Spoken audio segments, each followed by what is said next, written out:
नमस्कार, बिजनेस की बात में आपका स्वागत है। आप सब जानते हैं कि कल वित्त मंत्री निर्मला सीतारमण एनडीए सरकार का 13वां बजट जो है वो पेश करने जा रही हैं और क्या निकलेगा उनके बही खाते से, चूंकि वित्त मंत्री निर्मला सीतारमण उसको बही खाते का ही नाम देती हैं। हालांकि बजट जो होता है वो लेखा जोखा होता है, लेकिन क्या इस बजट में मध्यम वर्ग के लिए, मिडिल क्लास के लिए सरकार फिर से कोई घोषणा कर सकती है? क्या उनको आय में कुछ छूट दी जा सकती है, इनकम टैक्स में कुछ छूट दी जा सकती है? क्या स्टैंडर्ड डिडक्शन की जो सीमा है वो बढ़ाई जा सकती है? या फिर सरकार जो मध्यम वर्ग है उनको स्वास्थ्य कार्ड दे सकती है? या क्या सरकार जो है उनके लिए आवास का जो ऋण है उसके ब्याज दर को कम कर सकती है? तो ये कई सवाल जो है वो लोगों के दिमाग में है, क्योंकि भारत जो है अभी मध्यम वर्ग जो है वही भारत की अर्थव्यवस्था को ड्राइव कर रहा है। तो इसलिए ये उम्मीद की जा रही है कि सरकार मध्यम वर्ग को ध्यान में रखेगी और मध्यम वर्ग को कुछ ना कुछ राहत मिल सकती है। लेकिन पिछले साल जो इनकम टैक्स में छूट दी गई है, 12,75,000 तक पे कोई टैक्स नहीं लगता है न्यू रिजीम में। पर इनकम टैक्स में जो हम टैक्स देते हैं उसमें दो रिजीम है, एक ओल्ड रिजीम और एक न्यू रिजीम। तो अगर आप न्यू रिजीम अपनाते हैं तो उसमें 12,75,000 स्टैंडर्ड डिडक्शन है और 12 लाख तक की आय पे कोई इनकम टैक्स नहीं लगता है। तो क्या यह सीमा बढ़ाई जा सकती है, या स्टैंडर्ड डिडक्शन जो 75,000 है उसको सरकार 1 लाख कर सकती है, 1,25,000 कर सकती है? तो ये तमाम जो है वो अनुमान लगाए जा रहे हैं वित्त मंत्रालय से लेकर आर्थिक विशेषज्ञ तक। चूंकि अभी जो हालात है, अभी जो स्थिति है उसमें यह कहा जा रहा है कि अगर घरेलू बाजार मजबूत होगा, घरेलू बाजार में खपत होगी, बढ़ेगी, मांग निकलेगी, तो तभी हमारी अर्थव्यवस्था की जो विकास दर है वो 7% से ऊपर रहेगी। चूंकि अभी जो बाहरी स्थिति है, यानी कि जो दुनिया की स्थिति है, वहां आप देख रहे हैं कि ईरान है, हो इजराइल हो, रूस हो, यूक्रेन हो, तो चारों तरफ जो है अफरा तफरी है, युद्ध का माहौल है। तो ऐसे में अमेरिका कई देशों पे टैरिफ लगा दिया है, रोजाना अमेरिका अपने रुख को बदलता रहता है। तो ऐसे मतलब जो वैश्विक हालात हैं वो अच्छे नहीं है और इसलिए विश्व व्यापार जो है उसमें कमी आ सकती है और काफी टैरिफ लगने से भी हमारा बाजार प्रभावित हो रहा है और व्यापार प्रभावित हो रहा है। तो हम निर्यात से बहुत उम्मीद नहीं कर सकते हैं इस नए साल में 2026 में। तो हमको अपने घरेलू बाजार को मजबूत करना होगा। अब घरेलू बाजार कैसे मजबूत होगा? घरेलू बाजार को मजबूत करने के लिए आपको जो है घरेलू डिमांड को निकालना होगा। डिमांड कैसे निकलेगी? जब लोगों के हाथ में आप पैसा देंगे। तो पैसा देने के लिए या तो आपको कोई छूट देनी होगी या कुछ ऐसा काम करना होगा जो मैक्सिमम लोगों को रोजगार मिले और फिर वो नौकरी ले और उससे जो है वो डिमांड करे, वस्तु खरीदें।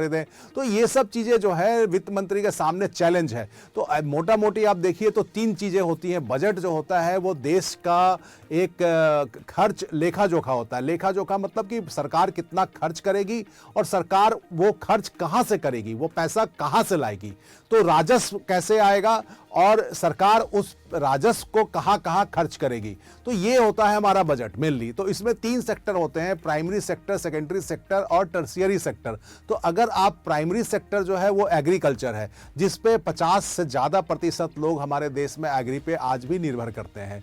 सेकेंडरी सेक्टर में आ जाता है उद्योग, जिसमें मैन्युफैक्चरिंग है। मैन्युफैक्चरिंग वो हमारे देश के लिए महत्वपूर्ण है, बहुत महत्वपूर्ण है और उस पर ही सबसे ज़्यादा फोकस रहने वाला है इस बजट में। तीसरा सेक्टर है टर्शियरी, जो सेवा सेक्टर है, जैसे होटल हो गया, ट्रांसपोर्टेशन हो गया, वित्तीय सेवा हो गया, चार्टर्ड अकाउंटेंसी हो गया, प्रोफेशनल्स जो होते हैं वो सब जो है वो तीसरे सेक्टर में आते हैं, टर्शियरी सेक्टर में आते हैं, जिसको हम सेवा सेक्टर बोलते हैं। तो भारत में सेवा सेक्टर जो है वो बहुत तेजी से ग्रोथ कर रहा है। उसकी जो ग्रोथ रेट है वो 2.5 अंक तक टच कर चुकी है। लेकिन मैन्युफैक्चरिंग जो है वो भारत में अभी भी 5-6% से ऊपर नहीं जा पा रहा है। यहां तक कि लास्ट तिमाही में तो ये 3% समथिंग था। तो इससे क्या है कि मैन्युफैक्चरिंग जब तक नहीं बढ़ेगा तब तक जो है घरेलू डिमांड नहीं बढ़ेगी और एक जो है मजबूती नहीं आएगी। क्योंकि जब आप मैन्युफैक्चरिंग करते हैं तो आपका निर्यात ऑटोमेटिक बढ़ेगा। जब अच्छे प्रोडक्ट आप बनाएंगे और मैन्युफैक्चरिंग करने लगेंगे तो दूसरे देश वाले आपके प्रोडक्ट को मंगाएंगे ही मंगाएंगे। दूसरा क्या होता है कि हमारा आयात कम हो जाता है। अगर हम खुद किसी सामान को बनाते हैं तो उस सामान को हमें दूसरे देश से मंगाने की जरूरत नहीं पड़ती है, तो हमारा जो इंपोर्ट है वो कम हो जाता है। तो इससे इंपोर्ट बिल बिल भी कम होता है। तो इंपोर्ट बिल जब कम होगा तो हमारी जो करेंसी है वो मजबूत होती है। और उसके अलावा जो है हमारे लोगों को रोजगार मिलता है मैन्युफैक्चरिंग से। अगर आप कोई निवेश करता है, कोई मैन्युफैक्चरिंग करता है, तो जाहिर सी बात है अगर कोई सामान फैक्ट्री में बनती है तो उसको ढुलाई से लेकर, उसको उठाने से लेकर, उसके पैकेजिंग से लेकर, उसको गंतव्य तक पहुंचाने तक जो है वो कितने लोगों को उसमें रोजगार मिलता है। तो मैन्युफैक्चरिंग जो है वो किसी भी देश के लिए बहुत ही इंपॉर्टेंट होता है और सरकार का फोकस इस बार बजट में यही रहने वाला है। मध्यम वर्ग जो है उसके लिए सरकार अगर इनकम टैक्स में कोई छूट नहीं देती है या स्टैंडर्ड डिडक्शन में भी कोई छूट नहीं देती है, और यही पूरी संभावना है चूंकि पिछले साल ही सरकार ने इनकम टैक्स में छूट दी है और अभी स्थिति जो है सरकार के पास पैसा बहुत नहीं है। इसलिए नहीं है कि जीएसटी जो है सितंबर में जीएसटी के दरों में भी कटौती की गई, तो इससे थोड़ा सा सरकार का जो रेवेन्यू है, सरकार का जो राजस्व है वो प्रभावित हुआ है। अब सरकार का राजस्व प्रभावित हुआ है तो, और दूसरा है कि इनकम टैक्स में भी थोड़ी छूट मिली है, तो इससे सरकार के टैक्स कलेक्शन में जो है वो लास्ट ईयर से जो हमारा ग्रोथ रेट है लास्ट ईयर के मुकाबले थोड़ा कम है।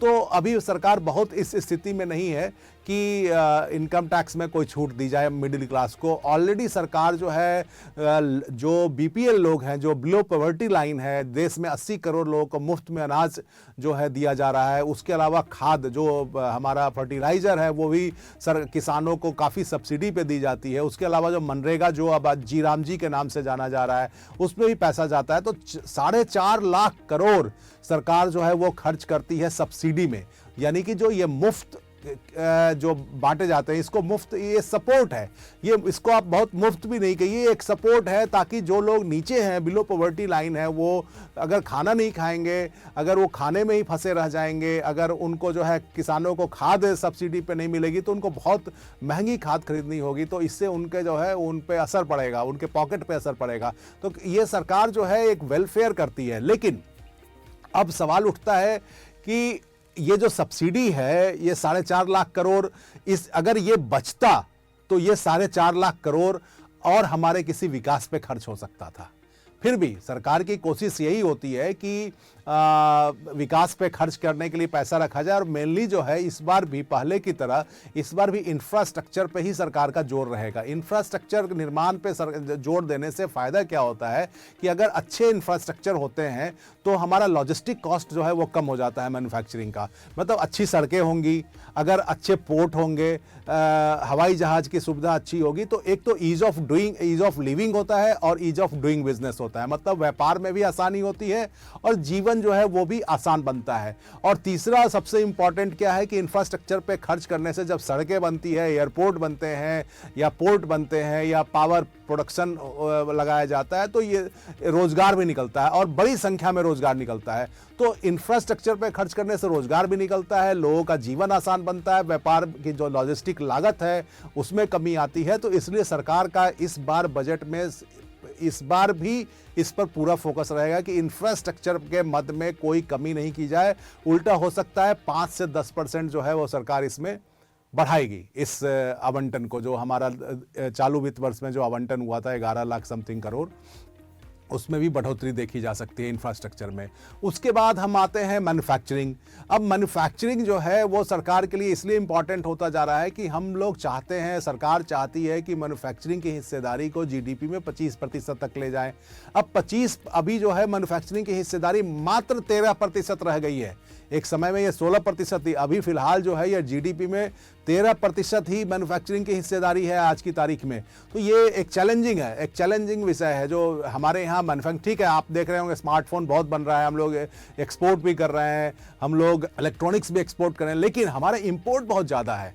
हमारा इंपोर्ट लगभग जो है 50-55% ज़्यादा होता है एक्सपोर्ट के मुकाबले। तो ये इसलिए होता है कि हम लोग ग्रोइंग इकोनॉमी है, और जब हमारे घर के अंदर सामान नहीं बनेगा तो हम अपनी ज़रूरतों को पूरा करने के लिए, और जो आदमी जब ग्रो करता है, भारत में मिडिल क्लास बहुत तेज़ी से ग्रो कर रहा है, तो वो बड़े टेलीविज़न लेंगे ही, बड़ी गाड़ियाँ लेंगे। अब आप देख रहे होंगे कि पहले के मुकाबले बड़ी गाड़ियाँ ज़्यादा बिकती हैं। इसलिए बिकती हैं कि भारत का जो पर कैपिटा इनकम है वो बढ़ता जा रहा है, हर साल पर कैपिटा इनकम बढ़ रहा है। भारत में एस्पिरेशनल लोग ज़्यादा हैं, जो कभी बीपीएल होते थे अब वो उससे बाहर निकल के लोअर मिडिल 25 करोड़ लोग बीपीएल से निकले हैं पिछले 8 सालों में। तो अब 25 करोड़ लोग जो है कि लोअर मिडिल क्लास में आ गए हैं। अब वो लोअर मिडिल क्लास धीरे धीरे मिडिल क्लास में आएगा, मिडिल क्लास अपर क्लास में जाएगा। तो ये जो एक सीढ़ी है ये बनती जाती है और जो है इससे इकनॉमी में बूस्ट आता है। और भारत अभी इसी स्टेज में है, तभी भारत में विदेशी निवेश भी अभी आ रहा है। तो एक मैन्युफैक्चरिंग को बढ़ाना और इसके लिए हो सकता है कि सरकार बजट में कई उपाय करे और कई इंसेंटिव की भी घोषणा हो सकती है, क्लस्टर बनाने की घोषणा हो सकती है, प्लग एंड प्ले को तुरंत लागू करने की घोषणा हो सकती है, और बहुत सारे ऐसे प्रोडक्ट्स को चिन्हित किया जा सकता है जिनका एक्सपोर्ट बढ़ाने की पूरी जिनकी संभावना है। तो उन सबको पर फोकस किया जाएगा। उसके अलावा आता है सर्विस सेक्टर। सर्विस सेक्टर में टूरिज्म वगैरह के लिए भी जो सरकार बजट देती है और ये सब कर रही है, वो मेन इस बार जो है वो मैन्युफैक्चरिंग पे जोर रहेगा हमारा सबसे ज़्यादा, चूंकि स्वदेशी को अपनाना है। स्वदेशी मतलब स्वदेशी एक इकोसिस्टम बनाना है। स्वदेशी इकोसिस्टम कैसा हो कि कच्चा माल भी हमारे देश का हो और फाइनल प्रोडक्ट भी हमारे देश का हो। तो इस पे इस बार सरकार का पूरा थ्रस्ट रहेगा, पूरा जोर रहेगा बजट में, क्योंकि ये जो है इंडिया को एक मजबूत पिलर के रूप में उभारेगा और हमारा जो वैश्विक सप्लाई चेन है उसमें भारत की एक प्रमुख हिस्सेदारी होगी। क्योंकि देखिए अभी आपको बता रहे हैं कि चाइना जो है वर्ल्ड के शायद ही कोई ऐसे देश हैं जो चीन से सामान नहीं लेते हैं, और वहाँ पर उनका चीन का सबसे ज़्यादा दबदबा है। चाहे अमेरिका हो, चाहे यूरोप हो, चाहे ऑस्ट्रेलिया हो, कोई भी बड़े देश का आप नाम ले लीजिए, बड़ी अर्थव्यवस्था का नाम ले लीजिए, वहाँ सबसे ज़्यादा सामान चीन का जाता है। तो हम अगर ऐसी स्थिति पैदा करें कि हम चीन की जगह भारत से खरीदना शुरू करें, तभी जो है हमारे मैन्युफैक्चरिंग को बूस्ट मिलेगा और तब हमारे यहाँ रोजगार मिलेगा। क्योंकि हमारे यहाँ श्रम बहुत है, तो सरकार इस बार जो है मेनली इस पे फोकस करने जा रही है। इंफ्रास्ट्रक्चर पे फोकस करेगी, मैन्युफैक्चरिंग के पर फोकस करेगी, और हेल्थ पे हो सकता है इंश्योरेंस। चूंकि अभी धीरे धीरे जैसे जैसे हम डेवलप्ड कंट्री की ओर बढ़ रहे हैं, 2047 तक हमको विकसित बनना है, तो हेल्थ इंश्योरेंस और हेल्थ की इलाज की व्यवस्था, ये सरकार का जो है प्राइमरी उद्देश्य है कि कैसे लोगों को बढ़िया इलाज मिले, लोगों की सेहत अच्छी रहे। क्योंकि अगर सेहत अच्छी रहेगी तभी उनकी उत्पादकता, प्रोडक्टिविटी बढ़ेगी। अगर कोई आदमी बीमार रहेगा तो वो काम नहीं कर सकता है। अगर वो ज़्यादा, एक तो उसके अपना पैसा खर्च होगा जिससे वो गरीबी में चला जाएगा, दूसरा देश को भी नुकसान है। अगर कोई आदमी काम करने वाला बीमार हो जाता है तो उस दिन की प्रोडक्टिविटी खत्म होती है। तो दोनों जगह नुकसान है, एक तो आर्थिक नुकसान है, दूसरा उस आदमी को पर्सनली नुकसान है। तो इसलिए सरकार चाहती है कि इलाज की अच्छी व्यवस्था हो। इसके लिए हो सकता है कि आयुष्मान जो अभी 5 लाख तक वाले को मिलता है, आयुष्मान कार्ड के 5 लाख रुपया जो भी उनको मिलता है लोअर क्लास को, तो वो उसकी एक सीमा बढ़ाई जाए। हो सकता है कि सरकार ये कह दे कि 8 लाख 10 लाख तक वाले को हम आयुष्मान कार्ड देंगे, 10 लाख सालाना कमाने वाले तक को जो है उस प्रकार की कोई हेल्थ कार्ड मिल सकता है या इंश्योरेंस की सुविधा हो सकती है। तो इसकी डिमांड की जा रही है कि मैक्सिमम लोगों को देश में इंश्योरेंस के दायरे में लाना है। अभी भी इंडिया में हेल्थ इंश्योरेंस लेने वाले लोग काफ़ी कम हैं, और अगर हैं भी तो उनका प्रीमियम जो है वो मैक्सिमम 2 लाख 3 लाख 5 लाख का कराते हैं। बीमारी अचानक आ जाती है और वो 10 लाख 20 लाख उनको फिर जो है कर्ज लेना पड़ता है, पर्सनल कर्ज लेना पड़ता है, उनका गोल्ड ज्वेलरी उनको जो है अपना गिरवी रखना पड़ता है। तो ये कई सारी समस्याएं हैं। तो हेल्थ पे सरकार का फोकस होगा इस बार, पक्का होगा। और उसके बाद फिर आ जाता है जो किसान। तो किसानों के लिए जो है ना, इस बार सरकार ये कर सकती है कि जो हमारे प्रोसेस्ड जैसे आइटम, सपोज कीजिए जो फ्रूट्स हैं या जिससे हम प्रोसेस्ड आइटम बना सकते हैं, जिस फल से, सब्जी से, उस पे सरकार ज़्यादा फोकस करेगी कि आप उनका प्रोडक्शन कीजिए। जैसे अभी आपको बता दें कि ईयू में हमने एक क्लॉज लगाया है कि हम यूरोपियन यूनियन में अंगूर का निर्यात कर सकेंगे बहुत भारी मात्रा में। तो अब इसके लिए जो अंगूर के जो किसान हैं, अब उनके लिए एक मौका निकलेगा। ऐसे ही हमने बनाना, केले का निर्यात शुरू किया है, अनानास का निर्यात शुरू किया है, एप्पल का निर्यात शुरू किया है, अनार का निर्यात हम सी रूट से जो है स्टार्ट कर दिए हैं। यानी कि उसमें तो एक सरकार ये कह रही है कि कैसे उसको मैक्सिमम डेज तक रखा जा सकता है, कैसे उसके प्रोसेसिंग को बढ़ाया जा सकता है, और खेत के पास ही यूनिट लगाई जाए। तो चूंकि हमारे यहाँ बहुत सारे जो हार्वेस्टिंग जो फल और सब्जी जो है वो 25% 30% तक फल और सब्जी बर्बाद हो जाते हैं, और चूंकि उनको रखने की व्यवस्था नहीं होती है। तो ऐसे उनका इस्तेमाल कैसे हो, इस पे सरकार सोच रही है। और जो हमारा फूड प्रोसेसिंग मिनिस्ट्री है वो इस पे फोकस भी कर रहा है। तो इससे किसानों को सीधा सीधा लाभ होगा। प्लस मत्स्य जो मछली है उस पे भी सरकार का फोकस होगा। तो सरकार जो है किसानों को अब नकदी फसल की ओर ले जाना चाहती है। ये चावल गेहूं से बाहर निकाल कर सरकार जो है उनको उधर ले जाना चाहती है। मक्का का ऑलरेडी कीमत अच्छी हो गई है एथनॉल बनने से। तो इस प्रकार की जो संभावनाएं हैं उसको तलाशी जा रही है ताकि किसानों को जो है सीधा पैसा मिले और उनकी स्थिति अच्छी हो।